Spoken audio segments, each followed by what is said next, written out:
we're covering the Enlightenment era and its like immediate aftermath from 1776 to 1929. So 1776 actually even is a little I don't know, late, whatever. The Enlightenment, we started to get into it a little bit last time. It starts to hit here. I think we might need to do a whole session sometime in the future on Enlightenment, because it's such a big time of upheaval for Jewish history, European Jews at least, and then of course like by proxy for American Jews, because that's most of American Jews are of European descent, or like for the first couple 100 years of 100 years or so of Jewish migration to America was mostly from Europe as well. It's only really more in the last 60 years that Jews of Asian and African descent have kind of migrated, and even now they mostly go to Israel and not America. So the Enlightenment is a big deal. Philip and I had an argument recently about the Enlightenment, and now it's like his punchline to everything when he thinks like I'm being combative or whatever, because I don't remember how we got on this topic, but we were talking about the distinction between why, like, I don't think modern Jews are at all like responsible for the genocide of the Canaanites that happens in the Bible, but I do think that like the legacy of slavery is persistent in America. And I was like, well, they're different. It's not just a matter of like, oh, it was so long ago.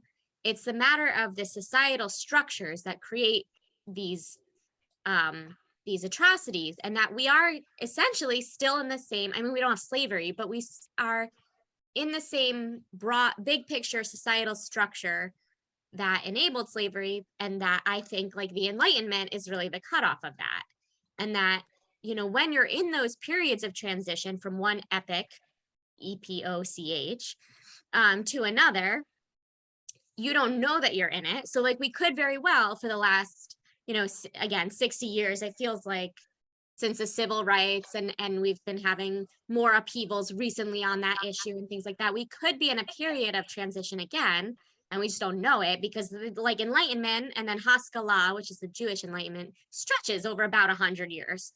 And I'm sure the people living in it at the time thought like, oh, you know, maybe some aspects of it, like the American Revolution or the French Revolution, were like revolutionary, but I don't think like every aspect of it, like they weren't reading Voltaire and going, this will change all of like modern thought. Like they don't, you know, you don't know that when it's happening. So we could be in another period like that now, and then in 50 years, like God willing, you know, America won't still be living with the legacy of slavery, and 200 years ago will feel the same as 2000 years ago. But like right now, that feels like the cutoff for me, is that the Enlightenment is really what births modernity, and that for the most part, Western culture is still living in its Enlightenment age, for better and worse. So, so let's look at what that means. Start slideshow from the beginning. Why is this always hard for me? Okay, there we go. Okay. So the Age of Enlightenment. The Age of Enlightenment is what gives birth to modern nation states. And that raises the question of like, who gets to be a citizen in the nation state? So Jews, of course, that's what we're going to focus on, but it applied to some other minority groups as well, here and there, depending on the country. But Jews. Should previous restrictions on Jews in matters of trade and commerce be lifted? So these are the things like, you know, with the stereotypes of Jews in banking. Well, it was because they weren't allowed to have most other jobs, and Christians thought banking was like 30. I mean, usury is, right, like interest lending was sinful, but Jews could do it, so they did. Like, so should those kinds of barriers and like forced professions be changed? Should Jews be permitted to attend gymnasium high schools and universities of Europe? Should they be allowed to have secular education, should they want it? Should regulations be encouraged to make Jews economically useful and productive? I guess that kind of goes back to the trade and commerce thing, but like, you know, can they hold jobs? Can they be treated as equals in a professional and commercial setting? And should Jews be trusted to enter the armies of Europe? That was a huge one. Should Jews be extended the rights of citizenship? So 1791, the royal decree proclaiming the emancipation of the Jews in France. I believe they were the first, although Germany followed not too long after. With the emancipation of the Jews in France, then shortly thereafter, Napoleon creates the Grand Sanhedrin, an assembly of Jewish notables called by the emperor in April 1806 to consider a set of 12 questions and devise a plan for the future of assimilation for the Jews of France and Italy. So this is a large part of it was the dual loyalty question, and that ensuring that Jews could serve in the military and be trusted. And then there were some other rules too about it, and the like summation at the time.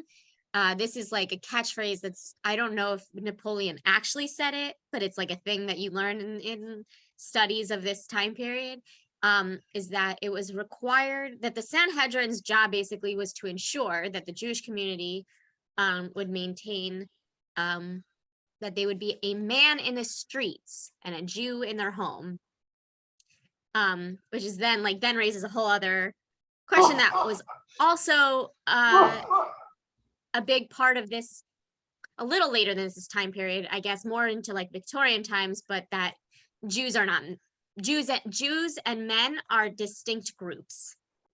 Like maybe he meant it like be a human in the street and a Jew at home. Like there's also whatever that means, but there in the Victorian era, there's like a lot of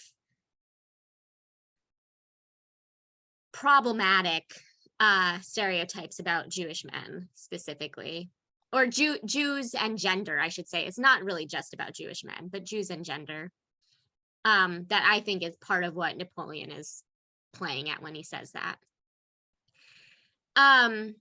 Okay, important moments in Jewish emancipation. 1740, the British Parliament allowed Jews in the American colonies to be naturalized. When the oath of allegiance was administered, the words "upon the true faith of a Christian" were to be omitted. And in 1791, the French National Assembly passed a bill allowing Jews to become citizens. Notice that British Parliament didn't necessarily pass a law here for Jews in the UK to be naturalized. In the colonies they did,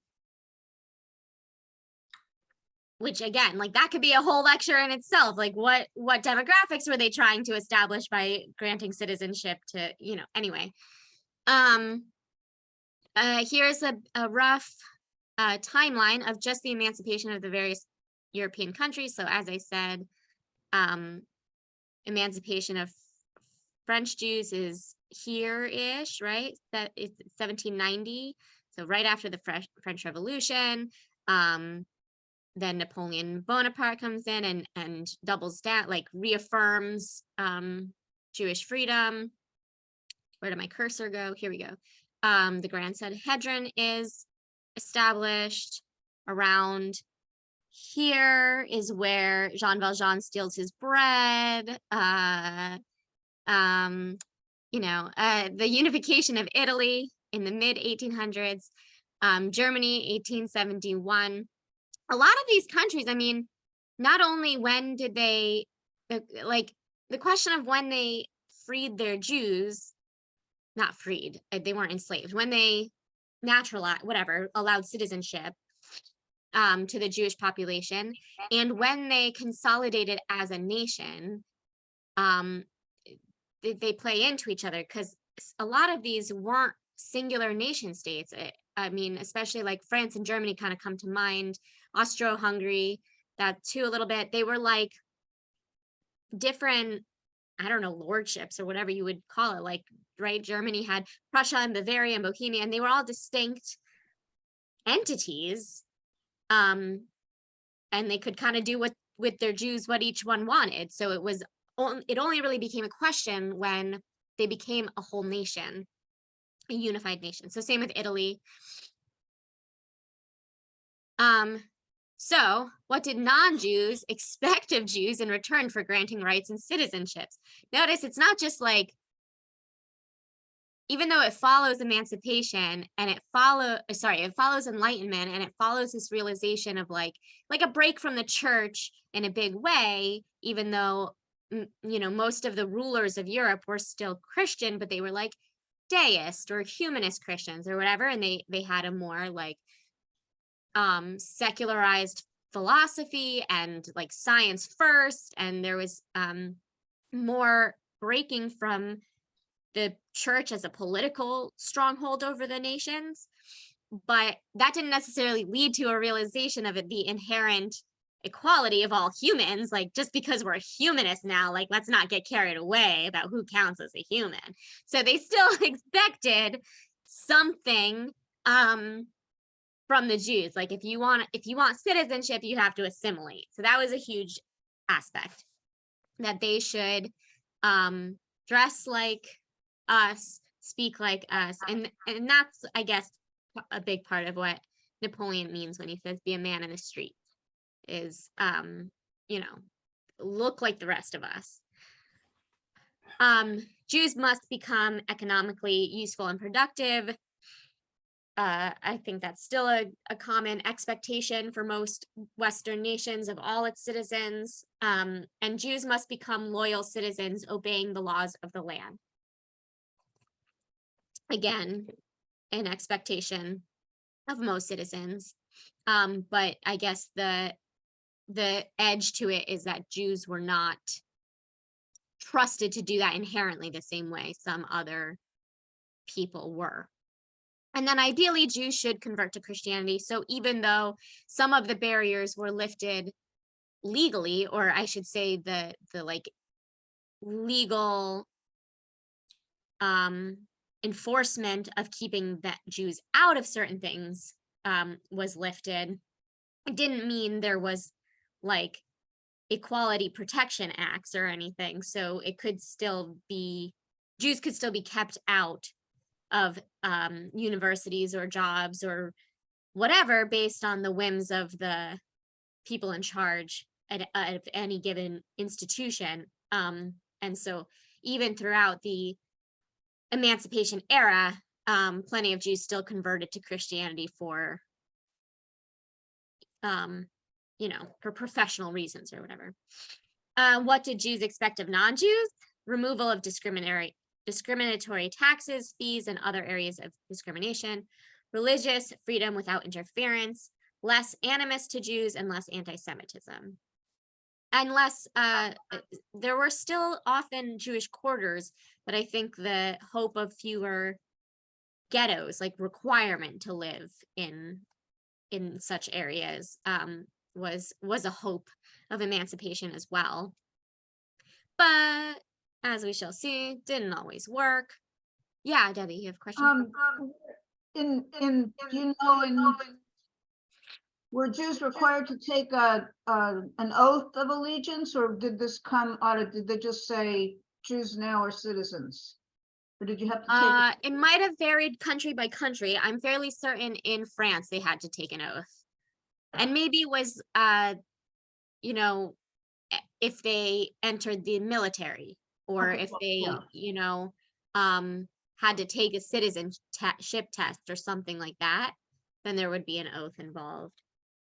But then new Jews being born under, like after the emancipation, would not have to do so in perpetuity.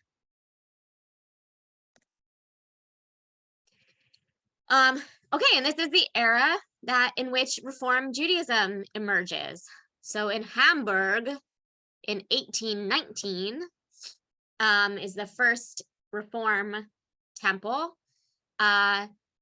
This introduces an organ in the synagogue, abbreviated prayer service. It says certain prayers were studied in German, but honestly, a lot of it was in German. A lot of the Hebrew was taken out.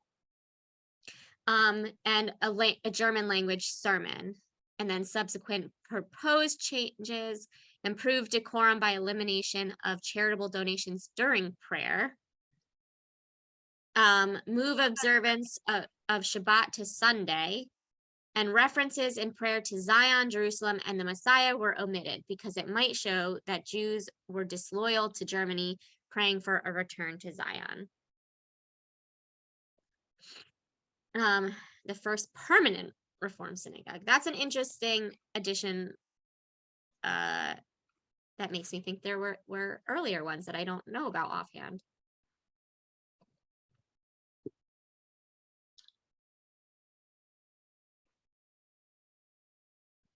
Moses Mendelson, in many ways considered the first, secular is not the right word, but he was a huge proponent of secular education for Jews. He was still quite religious, so I wouldn't say he's a secular Jew, but he was very encouraging of Jews to take advantage of the new opportunities that Enlightenment and emancipation offered them. He promoted equality and civic emancipation for Jews, defender of Judaism, promoted to Jewish cultural integration. These were high values to him. He thought going to university was great for Jews.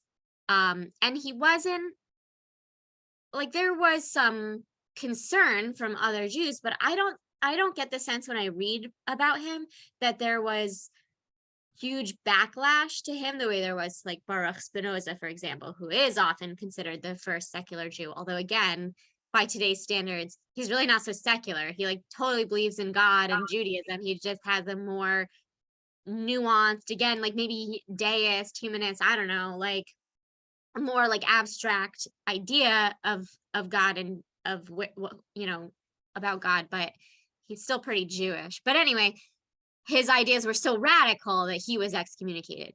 Mendelson, not so much. But critics of assimilation will sort of point to Mendelson as like proof of why it's dangerous, because even though he was pretty well accepted in the Jewish community, he stayed Jewish his whole life. He was committed to like to maintaining a strong Jewish identity while integrating in a larger whole of civic society. And then none of his grandchildren were Jewish. And so like something happened along the way that disconnected his family. So people point to that as like proof that assimilation leads to no more Jews. Do with that what you will. Samson Raphael Hirsch, often referred to as sort of the founder of modern orthodoxy. He believed, again, I guess he might be sort of comparable to Mendelson in some ways, except that he also was a rabbi and had a very strong encouragement of Jewish observance in a way that maybe Mendelson was more about Jewish identity. But Hirsch also believed in you know, some secular education, what we might call Wissenschaft, you know, approach to Judaism, that it is okay to like blend science and religion, and you know, have some modern adaptations to how you live within a strict adherence to halacha, to Jewish law. Tsarist Russia and the Pale of Settlement, as most of us are probably somewhat familiar with, because it's where a lot of American Jewish families come from. In Russia, Jews were confined to what was called the Pale of Settlement, which was the western region of the Russian Empire, Belarus, Ukraine, Poland, which became part of Russia in the late 18th century, also Lithuania, Latvia, Estonia, like that whole like middle column of countries between what's now Russia and Poland. You know, now there's a bunch of countries in between. At this time in the 1800s, that was all the Pale. Which, by the way, for most of my life, I thought the term beyond the pale referred to this pale. Fun fact, it comes from Ireland. And that's what's like the separations of like feudal homes, or, you know, parcels of land is a pale. So beyond the pale is somebody else's territory. Doesn't refer to this. Anyway, I always thought it had to do with this. So this is where all of Eastern Europe sent their Jews, basically. And so for most of the 19th century, this is where a lot of Jewish life flourished. There were still obviously Jews in like the Mediterranean areas and Western Europe, but anything east of the German border, so like everybody in Poland and everything west of the Russian border, the Jews ended up here at some point in the 1800s. Vilna was the Jerusalem of Europe. It was a thriving center of Jewish life for about 100 years.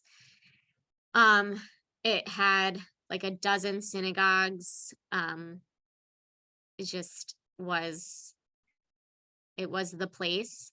And now it has one functioning synagogue left, and 10 Jews. Other countries you probably like have heard of, from things like you know, some of the books we read, or Fiddler on the Roof, right? Odessa, no, Kiev is where the student gets arrested. You know, he goes to Anatevka is a made-up country, but it's probably like here, maybe, I don't know. Near Minsk. Minsk and Lublin are other places that, like, they're small countries that, like, I mean, small cities that you never hear non-Jews talk about. Like, they're not on the like global map the way Warsaw. Like, people know about Warsaw. I feel like non-Jews don't know Lublin is a real place. You know, it's such a, anyway. Okay. Yisrael Salanter, another big macher in the Jewish community at this time, a great thinker and like philosophical leader. Anyway, so he's born in Lithuania in 1810. At an early age, he came under the influence of Rabbi Zundel of Salant, who placed strong emphasis on the quality of humanity. Rab Zundel instructed the young Yisrael Lipkin to study the moral and ethical teachings of Musar, or values. Musar is like a sort of semi-mystical look at Jewish values as their own teachings. I don't know, as like a new set of mitzvot almost. In 1842, Rav Salanter established his own following and was appointed to the head of yeshiva in Vilna, where he lived in poverty. In 1842, he established the first Musar Society. In 1848, he left Vilna for Kovno, so now we might say he left Vilnius for Kaunas. In Kovno, Rabbi Salanter established a Musar Shtibel, a small synagogue where ethical texts were studied by Baalei Batim. That's like the keepers of the place. This aroused some opposition as it was viewed as separate from the main community. Everybody's got opinions. Later in life, Rabbi Salanter lived in German Prussia. He continued to travel throughout Europe, fundraising and assisting in the organization of local Jewish communities, especially in Paris, where he lived for 2 years. And then he died in Königsberg in 1883. There he is. Or Yisrael. A lot of rabbis will sometimes be known by the name of their major work rather than by their name, especially in I don't know, citations. Isaac Wise, Reform Judaism in America. So it skips a little bit here, but Reform and conservative Judaism in Germany start to kind of come up around the same time in Germany. And just like today, there's this, it's it's a continuum that Reform Jews basically want a Lutheran church without the Jesus. Like Reform German synagogue in the 1800s, it was very like high church, with the structure of the synagogue, the sermon, the organ, all of it. Conservative Jews wanted something that felt more Jewish, but they also wanted to be assimilated. They didn't want to feel bound to insular Jewish communities the way the Orthodox, well, the term Orthodox didn't really exist yet either. That arose in opposition to the Reform and conservative, but they didn't want to feel as isolated as Judaism had felt up to that point. So that's the main difference in the beginning, and I would say that's still like a big division in Reform and Judaism in America today.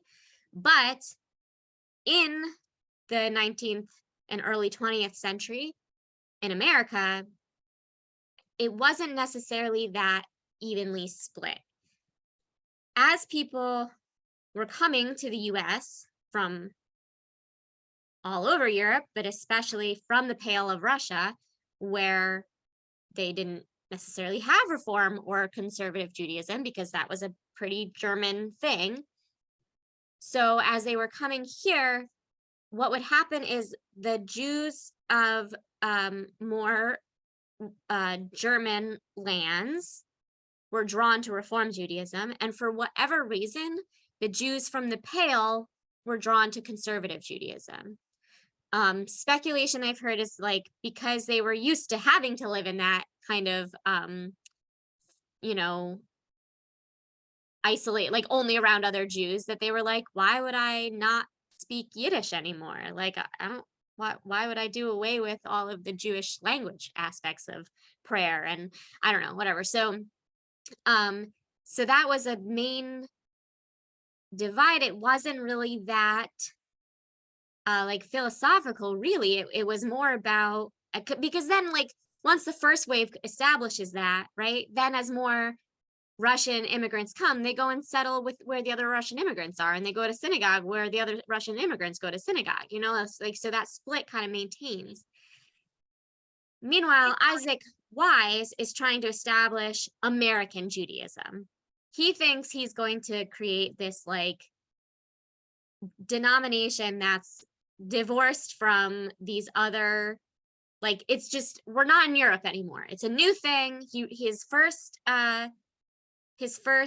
prayer book is called Minhag America, right? He's going to create American Judaism. It's going to be its own thing. And then the Treifa banquet happens, which, if you don't know, was a big deal in 18, I always forget the date, 70, so maybe, I don't know, late 1800s. They have this gathering of prominent rabbis and Jewish leaders. Isaac Wise invites, whoever can come, mostly German Jews, because that's who he was, but also some of these Russian immigrants. But he's not using the word reform. It's for all of, American rabbis who want to forge this new American, like distinctly American Judaism with him.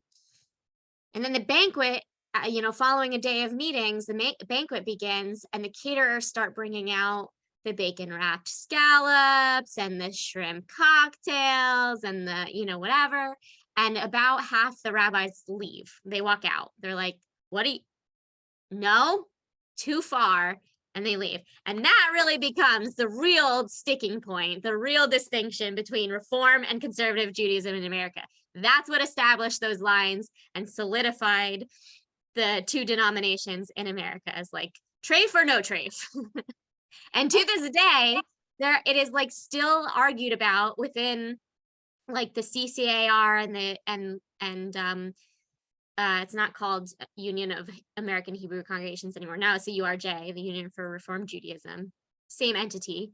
But like the historians of those organizations, of those like leadership entities for our movement, they still argue about whether Isaac Wise or the planning committee for this banquet did that on purpose to establish the boundaries that he cared about, or if he just didn't specify, like it wasn't important to him, so they didn't specify that it had to be kosher, and the hotel caterers just brought out what they bring out. And nobody knows still how intentional this like massive moment in American Judaism was. Okay, and then we get to Theodore Herzl, the father of modern Zionism. Herzl establishes the first Zionist Congress. He in Basel, Switzerland. They gather. He called together all of the again the like European Jewish leaders, and establishes the need for a Jewish homeland. He initially is not, he doesn't push very hard at first for it to be in the land of Israel. When it becomes clear that that's what the majority wants, or like that's what's going to work, also politically that's what's going to work, because at this time too, well, not quite at this time, but in the early 20th century, like after the fall of the Ottoman Empire, the land of Israel then is in such a place of transition with all the colonial powers dividing up the Ottoman Empire and everything. And they're like, this is the time, this is the moment to pounce, we can get our homeland back. But for these first like 10 to 15 years of the Zionist Congress, Herzl just wants a place for Jews to self-govern. He suggests Patagonia in Argentina. He suggests Madagascar. I think there is another African nation he suggests. I want to say like Uganda or something. He's just like throwing out places where he thinks nobody lives. Not that he's ever been there to check, but nobody he knows has ever been there. So clearly there's nothing to see there, and it would be a great place to just import a new population.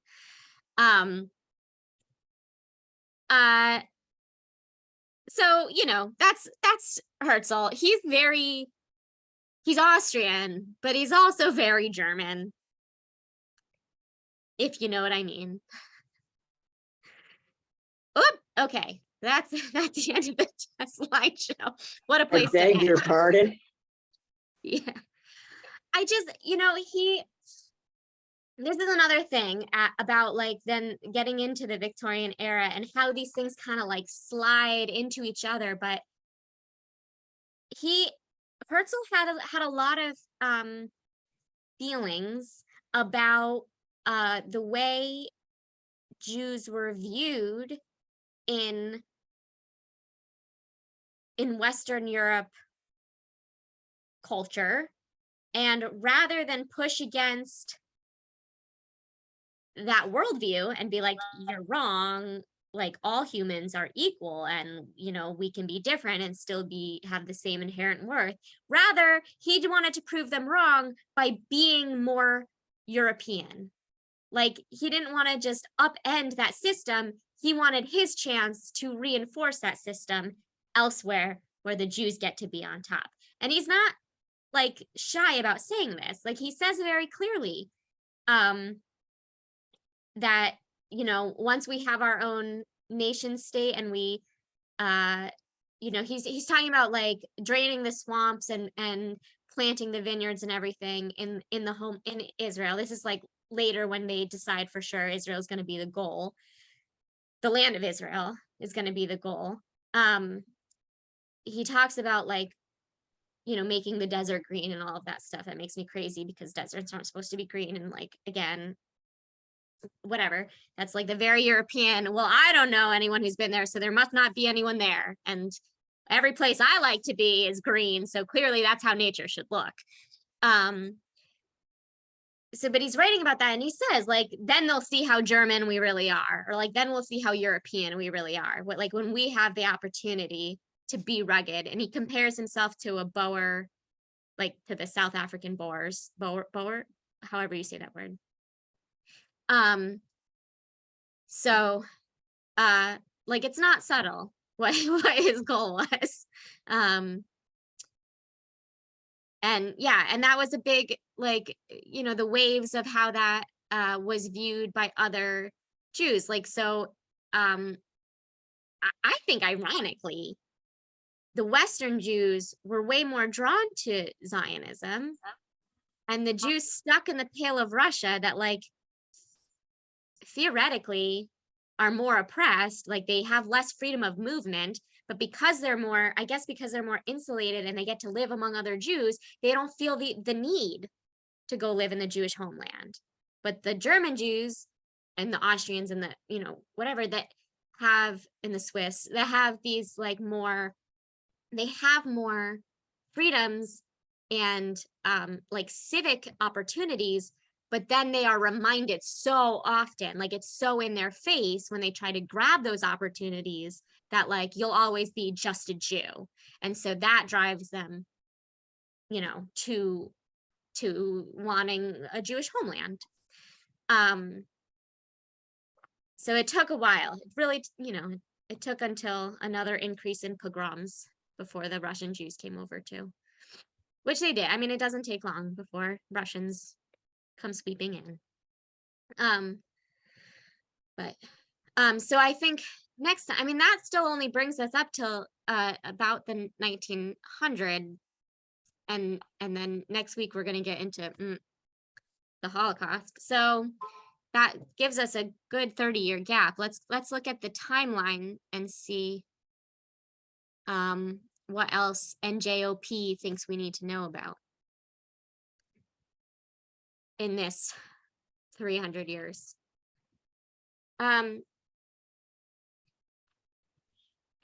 Okay. Oh, I forgot to mention this, that in this time period with Enlightenment and emancipation and the formation of nation states, and with, as I mentioned, this break from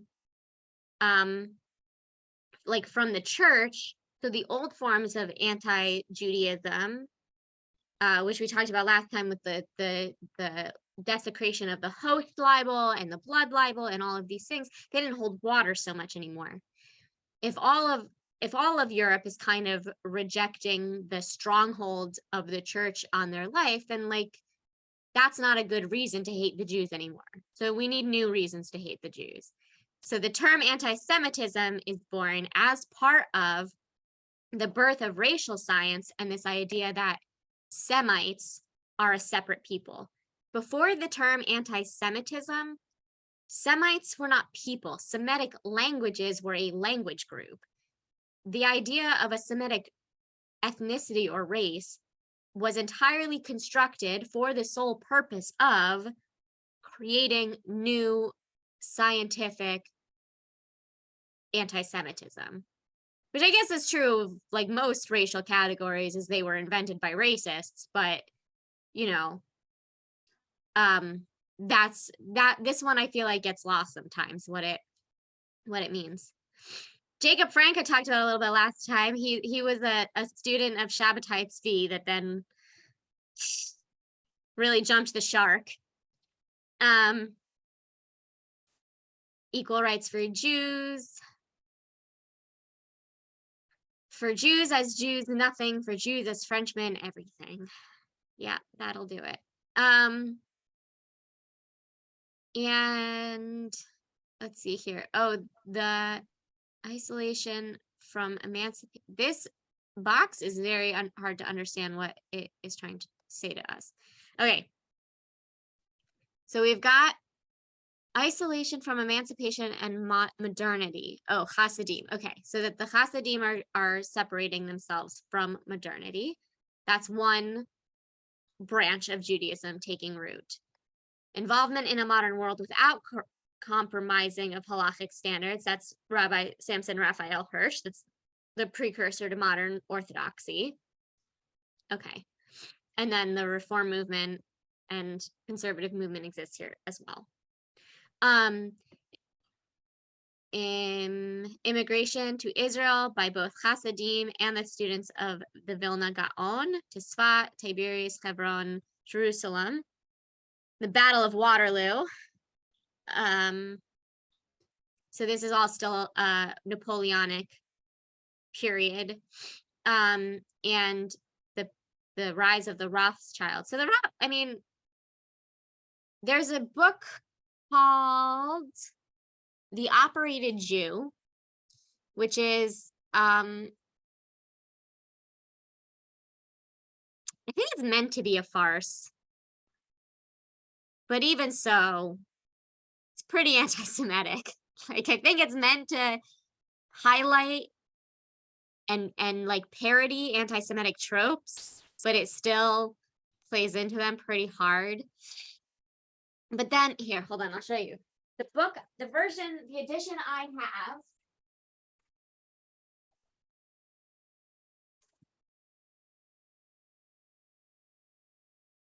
The Operated Jew, Two Tales of Anti-Semitism, translated with commentary by Jack Zeitz.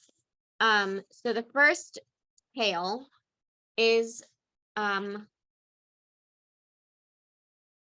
Paniza's The Operated Jew. But then the second one is The Operated Goy by Salomo Friedlander, who was a, I don't know, fairly well-known Jewish author at the time. And The Operated Goy is about sort of a fictionalized version of the Rothschilds and the way that they were viewed in Christian Europe, and like their money and status as a family, and still like the lack of actual power because they were Jewish, and the way that it was used against them and things like that. There was just an obituary of a Rothschild that Oh, really? just in the last few weeks. Still big in the banking world, but there was absolutely no mention of religion in the obituary, which was interesting.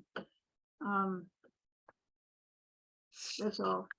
Yeah, I wouldn't be surprised if the family is mostly not practicing, wouldn't consider themselves really Jewish. Anyway, so let's see. Then we've got the reform movement starting. Tsar Nicholas issues 600 anti-Semitic decrees in Russia. This is really the time period of like, when in doubt, blame the Jews. When the poor people start coming at you to seize your wealth. blame the Jews, just keep deflecting, just keep blaming the Jews.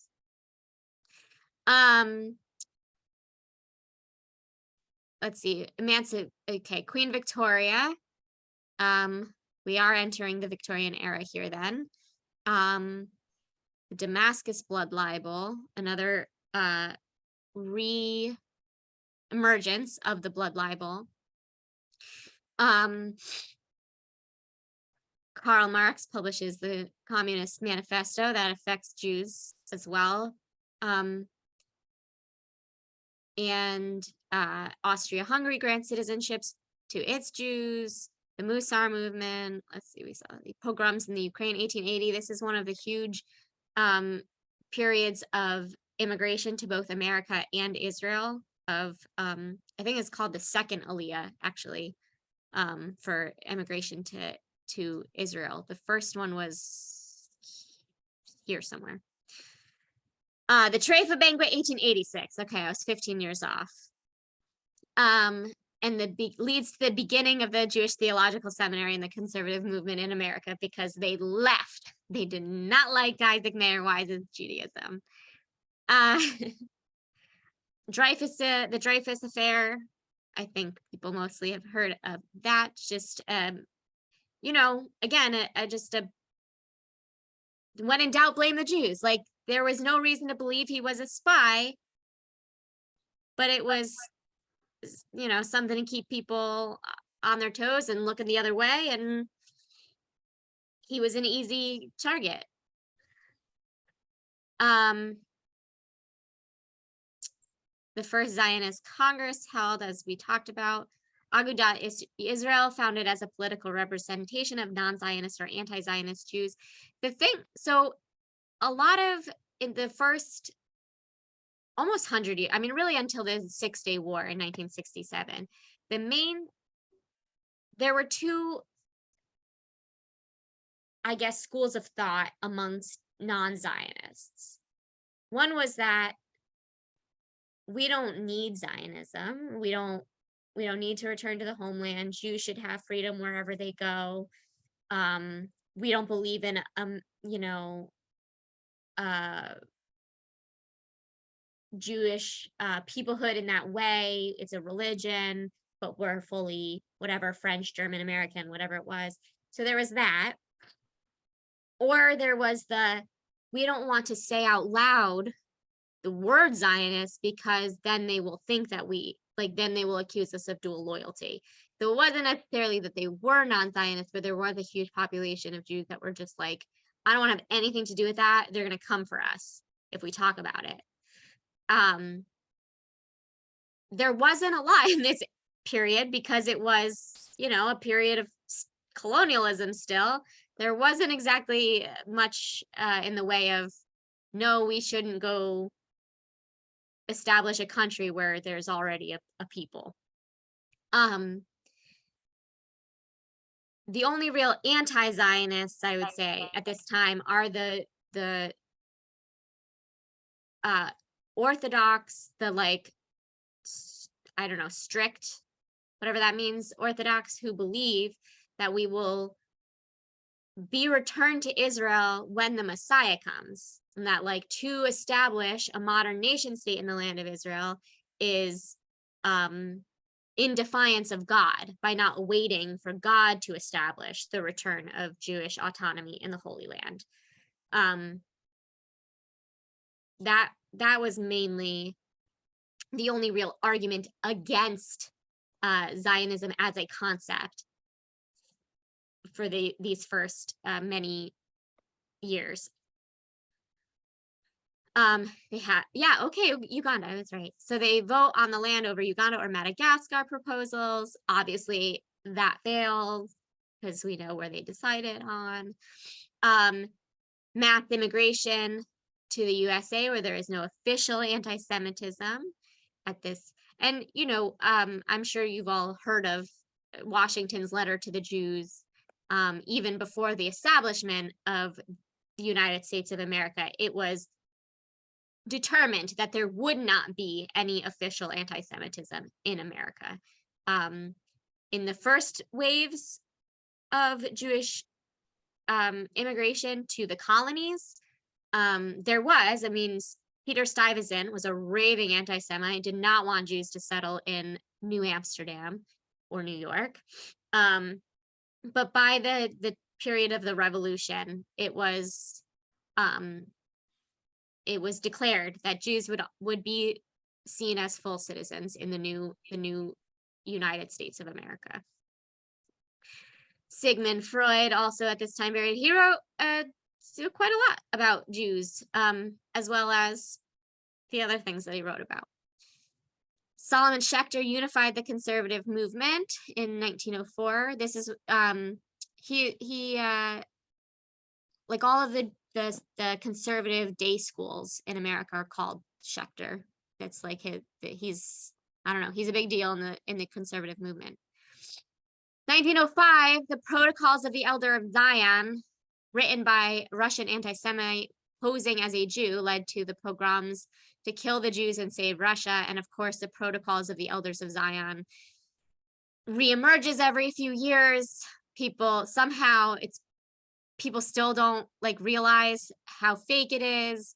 We can thank Henry Ford for bringing it to America and the English speaking world. It's just crazy to me. Leo Frank, lynched by a mob in Georgia after being falsely accused of murder. It was a big deal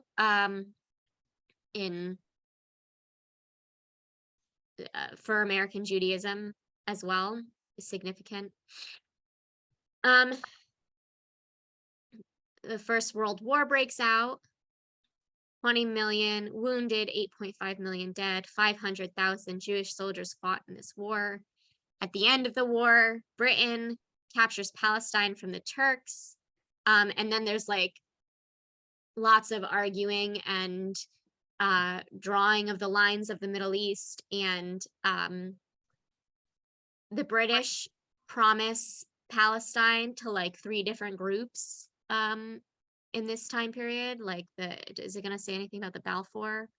No. So the Balfour Declaration is I think also 1917, somewhere in there. And they have like an agreement with the French about who's going to be the colonial power in charge there. But then they also simultaneously promise it to both the Arab groups and the Jewish groups that are already living there that want their own national autonomy.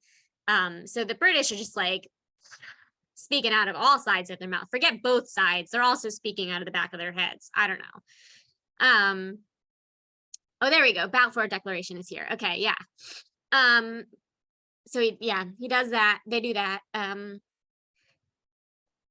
At this time, there's also demonstrations and riots against Tsar Nicholas. Again, what's his face, a student getting arrested in Kiev for these. Dad's grandpa.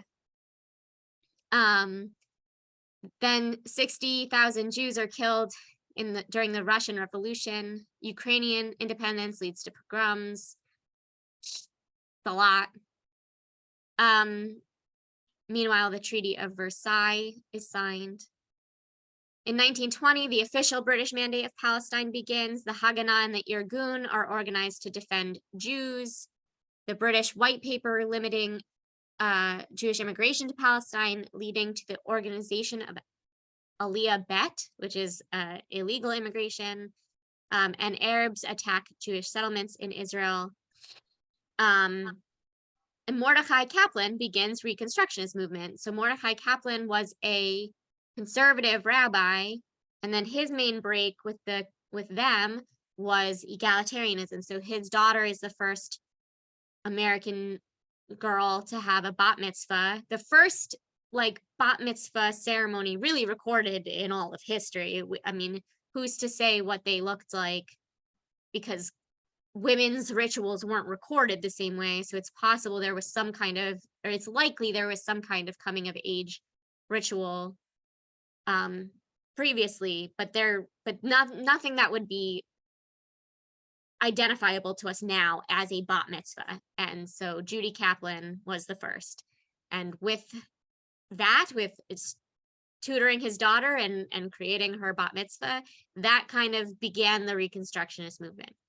Then he also, I mean, it is a very different philosophy. It's not just egalitarianism, because if that was really true, then they would have folded back in together when conservative Judaism eventually also became egalitarian, or they would have folded into the Reform movement that was already egalitarian at that time. But Mordechai Kaplan's like main thing is about Jewish peoplehood, so sort of the opposite of, who was I talking about before that was the early Reform thinkers, that were like, Jews are just a religion, not a peoplehood. Mordechai Kaplan is like, no, Jews are a peoplehood, and part of what keeps us together as the peoplehood are these religious rituals, but like God is really secondary. It's the peoplehood and the rituals that identify us as a peoplehood that are at the forefront. In 1921, the Arab riots in Jaffa, 47 Jews are killed. In 1923, there are 120,000 Jews in Israel, as opposed to a little less than 3 million Jews, sorry, more than 3 million Jews in the USA. Now there is about the same number. There's about 6 million Jews in both Israel and the US, and then about 1 million scattered around the rest of the world. That's the breakup of Jewish population in the world. Okay, wait, here we go. So we've got Arab riots against Jews in Israel again. The Hebron massacres were huge. They did not go unanswered also. And then important Jewish thinkers of the 20th century, Franz Rosenzweig, he has really awesome, like, I'm not good at philosophy, it's not my strong suit, but he has these like diagrams in his books that are like about the intersecting points of Jewish identity, and it makes a Jewish star, and I'm like, oh yeah, I like that graphic, so clearly I resonate with this philosophy.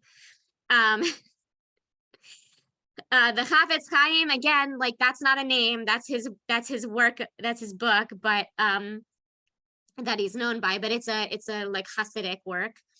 And Rav Avraham Yitzchak HaKohen Kook, I didn't realize he had such a long name. Usually people just call him Rav Kook.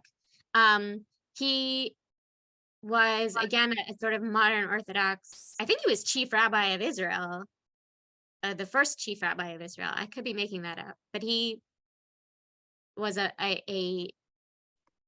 Orthodox rabbi in Israel.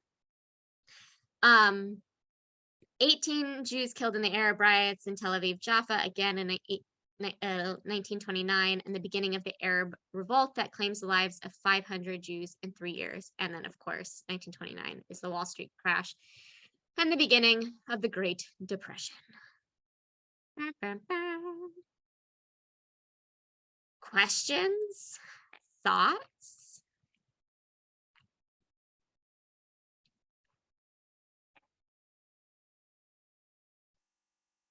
Okay. I have a question. The now I forgot the initials. Was it RPOJ? The reference you were using? NJOP. That's who the curriculum is from. What does that stand for? National Jewish Outreach Program. And the only other comment I have is on all those places that mentioned in the case of Israel, not in case of the pogroms necessarily, how many Jews were killed. It doesn't mention how many Arabs were killed. And to be honest, I don't, at this point, before the Haganah and the Irgun really took root, there wasn't as much killing back. Okay. A lot of these early riots during like British Mandate Palestine were they were more like pogroms, and then there were like undercover, there were small like almost like Mossad, there would be like small acts of Jewish violence. But they were just as likely to be directed at the British than at the Arabs, really. So like I said, the Hebron massacre in the mid-20s, that was answered. There were a lot of Arabs killed in Hebron as well, but I don't think in Jaffa there were. I could be wrong, and it always depends on which history book you read, but that's what I've gathered.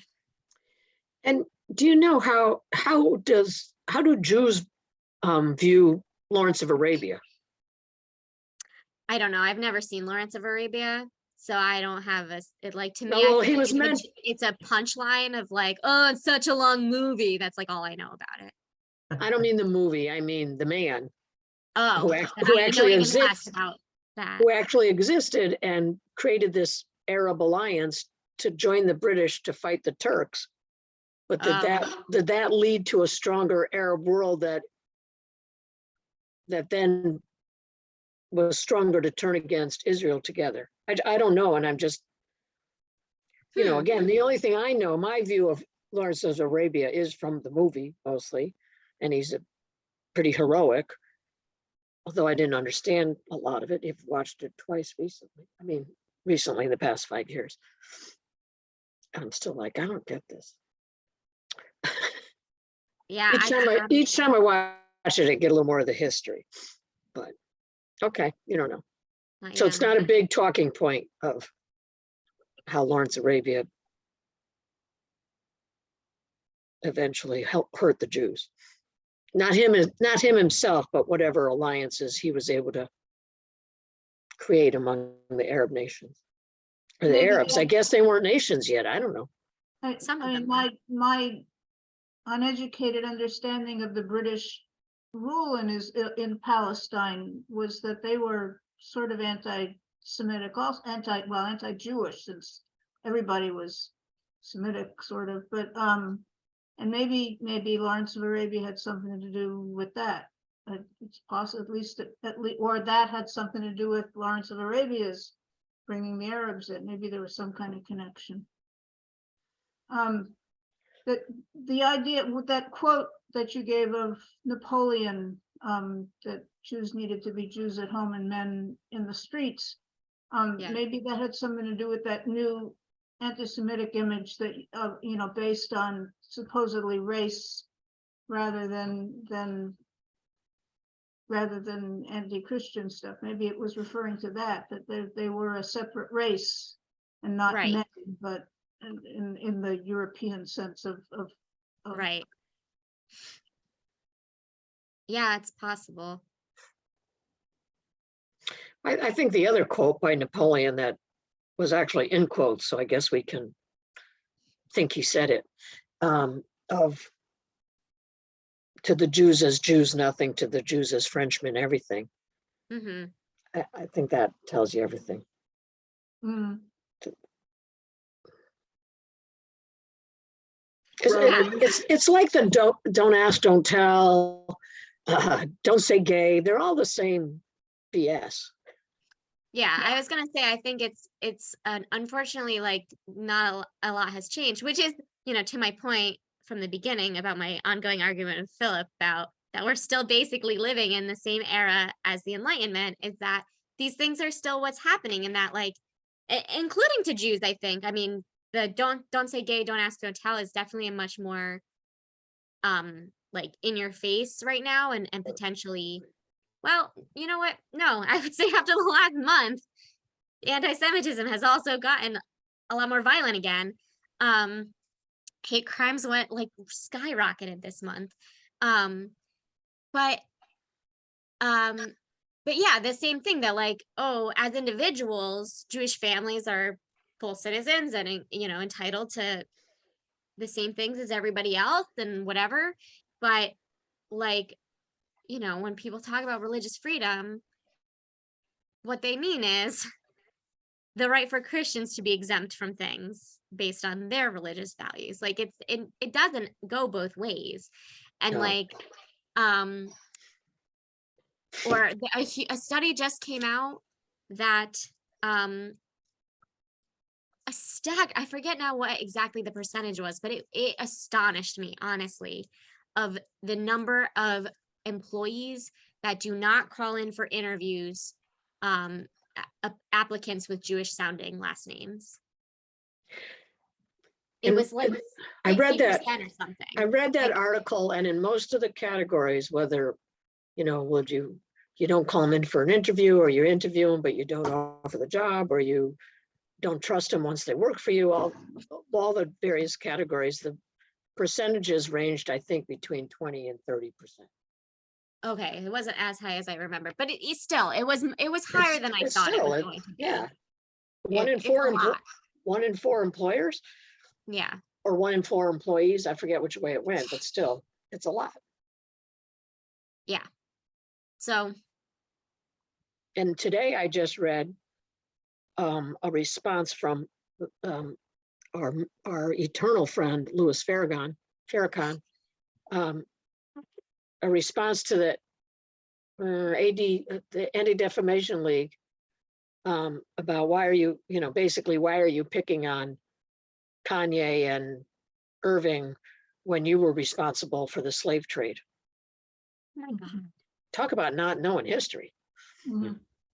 That is another common misconception that I don't know where, I mean, it makes even less sense to me than like the controlling the Banks. banks, because like at least I get that, like, or Hollywood, Jews are overrepresented as Jews in those professions. Like the percentage of Jews in those professions versus the percentage of Jews in the world is high. The percentage of Jews in those professions versus the number of people in those professions, like it's still a minority. But like, okay, whatever. And the historical background of why Jews tended to go into those professions and whatever, I get.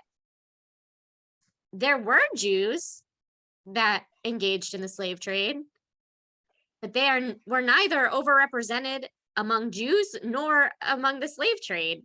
Like, and they certainly weren't the ones like going and doing the capturing in Africa. Right. They And were I'm all sure they were. America side. Yeah, I was going to say, and I'm sure they were doing the bidding of whatever country they were assimilating into, rather than Hmm. acting as Jews. Yeah. My religion tells me to do this. That's not what it was. It was my country. Hmm. My pocketbook tells me to do this. But yeah, another category in that study about the hiring Jews, it said in which there were, like, I think 5 industries where it was the most common, those attitudes. Entertainment was one, and the reason was because they already have too much power. Mhm. Banking, same thing. And the other 3 kind of surprised me. And I think engineering, and I don't know. But you're right, it was very telling, it was very surprising, it was very disappointing.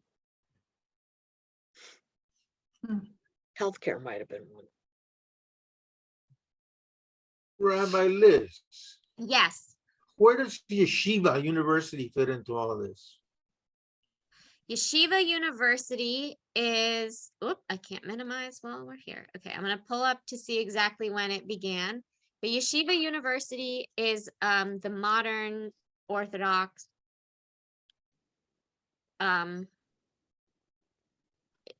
yeshiva, I don't know, like, yeah, institute for learning.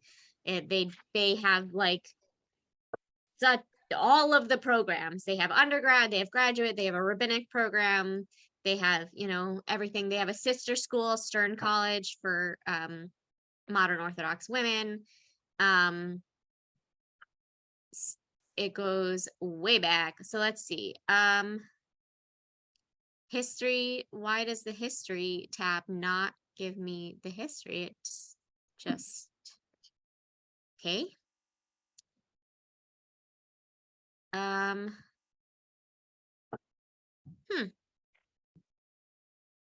When was Yeshiva University founded? 1886. So, first established as Yeshiva Eitz Chaim at 44 East Broadway.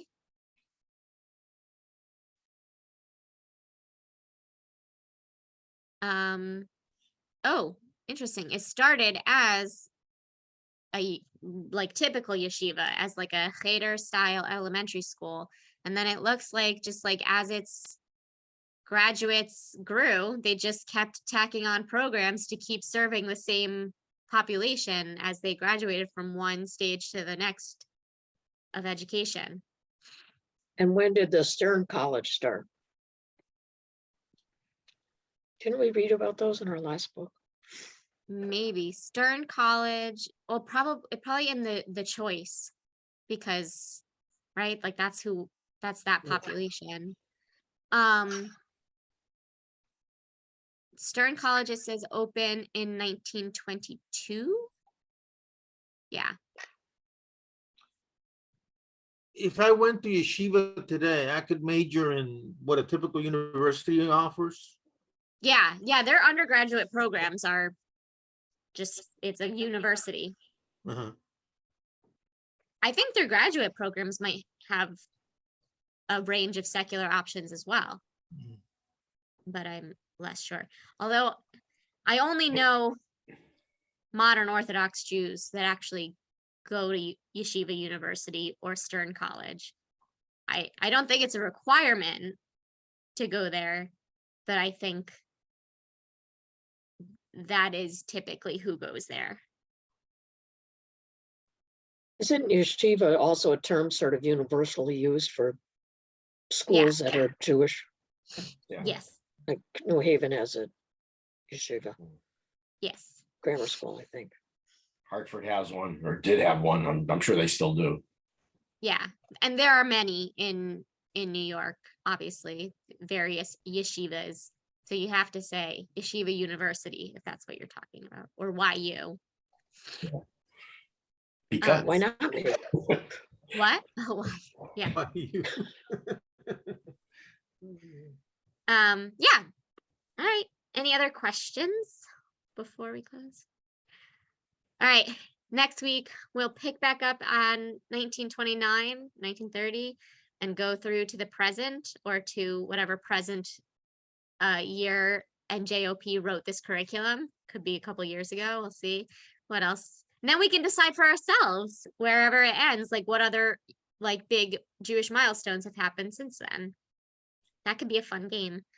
Yeah, and then we'll be done for about a month, and in 2 months, March, I think, is our next set of classes.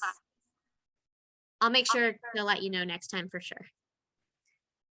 All right, bye everyone. Bye.